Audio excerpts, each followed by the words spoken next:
army has arrested over 400 suspected Boko Haram members in ABIA State, southeast Nigeria.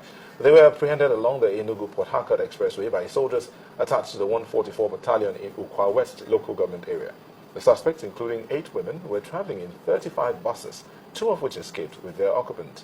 Their arrest is coming after security operatives disabled an improvised explosive device planted on the premises of a church in Imo State.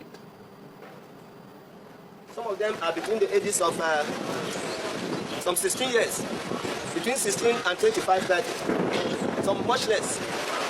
And among them they have 6 women, between the age, 8 women, between the ages of 16 and 24. Now look at these young men. 486 able-bodied young men moving in a convoy of 35 vehicles to a destination that is unknown to them, to a destination that is unknown to them, to a job they have not applied for, and moving by 3 a.m. in the night. Could this be a build-up? From what we have also learned, this type of movement took place about a month ago.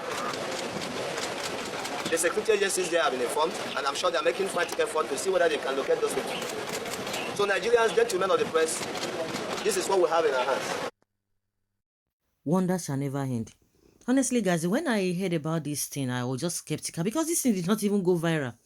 This thing happened about 3 or 4 days ago, and we didn't even see it on most of these media houses, apart from Channels Television that brought this out. Even social media, we didn't even hear much about this because a lot of people were really engrossed with some other things that have been happening, especially this Ekweremadu matter. I think this is even how it happened before Ekweremadu saga, and this policies. See, 400. That's what is being said. Just even look at the numbers. This happened recently. This is not a matter of maybe it's happened before, and maybe a lot of people are really skeptical. You can imagine, and they planted a explosive device in one of the churches in Imo State. Before you know that, they will tell you, oh, it is a hype up. It is hype up. Where are these ones coming from? You think these ones are coming from Nigeria? They are from the north or what? Where they have that populations. What do you think? Maybe they are looking for a way. I don't think God just knows what is happening. Now, this thing did not go viral, just like I said. It didn't go viral. It happened recently. And if it were to be other, maybe social media handle that just share it, you say, oh, maybe it's just a fake, it's not recent, it's not this, it's not that. But Channels TV, even other social media platforms, did not even talk about this whole thing. They didn't talk about it. It's just unfortunate. Unfortunate. And Buhari is busy begging international communities to proscribe IPOB. If something had happened, especially the device, the explosive device they planted in one of the churches, oh, they would have said it is IPOB, they are the ones killing themselves. Is this, I don't know what is going to happen in this country that will make Nigerians to like, oh, this is just the end of it. If we can have this number of people, do you think even these ones will not even be more than 400? If we have this kind of number of people coming to the southeast, is that not enough for people to say, this is the height of it? But people will still move on, just like it didn't even go viral. When you have this kind of people in one state, where are they coming from?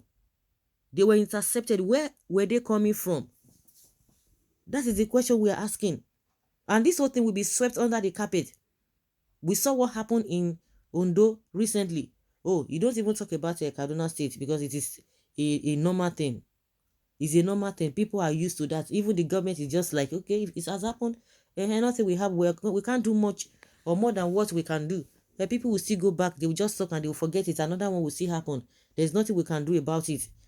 I could remember Femi Adesina telling Southerners, farmers, that, oh, which one is better for you? Is it for you to release your land or your life is much more better? You can just come and take somebody else's land. But this one, it goes beyond what we are talking about. And if you understand and remember what the late Melafia said concerning what will happen in this 2022, people will still just overlook it. But at times, I don't even blame people with good intentions. I don't even blame them because a lot of things are happening that you can only talk. At the end of the day, what will happen? Nothing. Everybody will go back. See all these young boys. See all the young boys. No school, nothing. These are the things that they always say, oh, we have a voting capacity. We have a voting strength. These are the voting strength they have. You can see millions of children wasting away. No school, nothing. The only thing they know, I don't know whether these ones are coming from the north. Of course, they came from all the way from that side. They say Boko Haram. So if they say Boko Haram, we have a lot of loopholes, a lot of borders, porous borders that they come from all these neighboring countries that sharing boundary with some of the northern states in Nigeria. They just come, nobody checks them. Buhari just sit down there. He wanted to be president, and that is all he has gotten. Nothing more. I'm always saying it. I asked a friend, if you have a company and you are told that Buhari should be manager of your company, would you allow him? Would you employ him? He said, for where? God forbid. I say, God forbid. And this is the man that some looters and thieves who were accusing PDP. And meanwhile, all of them are even worse than those people too.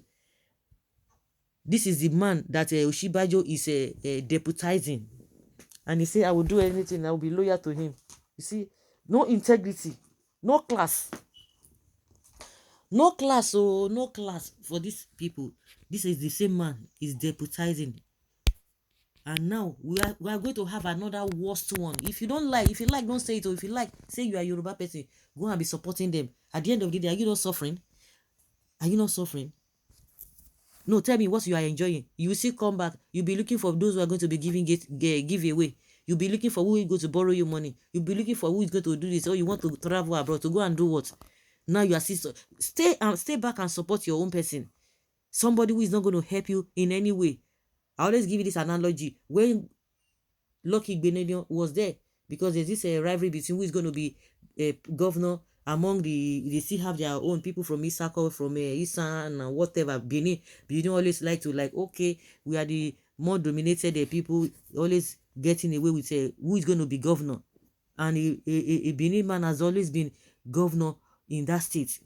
At the end of the day, the Oba said, why should I have somebody who is from my place? At the end of the day, he's not going to do anything. Is that what I'm going to be talking about? If I have somebody who is not going to be from my own domain, he's from the other side, and he's going to do the right thing, why should I not support the person? After all, we've tested our people, and we can't say we can trust them. So if you continue in that line, it is our person. Just like all these ones, if Buhari is, religion and ethnicity is what is needed to be, for your person to be in position of authority, I don't think all this one will be running eta-sketa. They should have stayed back. That place should have been like Dubai. It should have been like Saudi Arabia. Why going to the southeast? You say these people, you don't want them. You say they are not. What are you looking for? If anything happens there now, you now blame it on IPOB. You blame it on them. You see? So guys, let's say your opinion and have your take on this. Thank you.